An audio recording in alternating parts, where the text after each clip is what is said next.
અરે અરે એમ નહીં, આખો વિડીયો જોતા જાઓ તો જય શ્રી કૃષ્ણ, સ્વાગત છે હવ ડાયરેક્ટનું મારા એટલે કે પ્રિન્સના મિની બ્લોગમાં. તો હવારમાં ગામડેથી સુરત પાછું નીકળવાનું હતું. જો કે મને તો ગામડે બહુ જ ગમે. બધાને આવજો કહીને અમે લઈ લીધી વિદાય. રસ્તામાં માસીએ કીધું કે ચારધામની જાત્રા કરવી છે. પેલું ધામ ગઢડા સ્વામિનારાયણ મંદિર ગયા, ત્યાં દર્શન કરીને કરી લીધો નાસ્તો અને દાદા ખાચરનો દરબારગઢ જોઈ લીધો. પછી બીજું ધામ એટલે કે દાદાનું ધામ સાળંગપુર ધામ, ત્યાં પણ દાદાના દર્શન કરીને થોડુંક ફરી લીધું. હવે ત્રીજું ધામ હતું કુંડળ ધામ, જે સાળંગપુર 11 કિલોમીટર અંતરે આવેલું છે. ત્યાં માસીએ થોડાક વ્લોગ શૂટ કરી લીધા અને પછી બધા ગયા દર્શન કરવા અને લઈ લીધી પ્રસાદી. આ પ્રસાદીને શું કહેવાય છે કોમેન્ટમાં જરૂર જણાવી દેજો. અને મને તો આ બહુ જ ભાવે છે.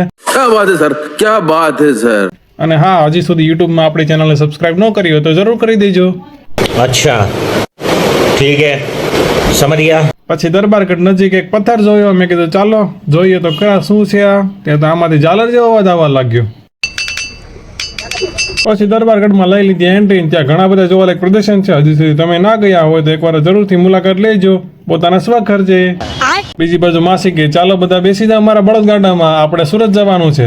તો બધા બેસી ગયા અને પહોંચી ગયા ચોથું ધામ એટલે કે કમિયાળા ધામ. આ મંદિર આવે છે પીપળી ચોકડી અને ફેદરાની વચ્ચે. ત્યાં પણ હનુમાન દાદાની બહુ જ મસ્ત મૂર્તિ છે. બપોરે ત્યાં પ્રસાદી લઈને થોડુંક ફરી લીધું. બાજુમાં જ મોટું તળાવ છે, તેમાં માછલી પણ હતી. વચ્ચેની બાજુ દાદાની મૂર્તિ પણ છે. ત્યાંથી આપણે જેકવાર ને ઉપાડી સીધી સુરત.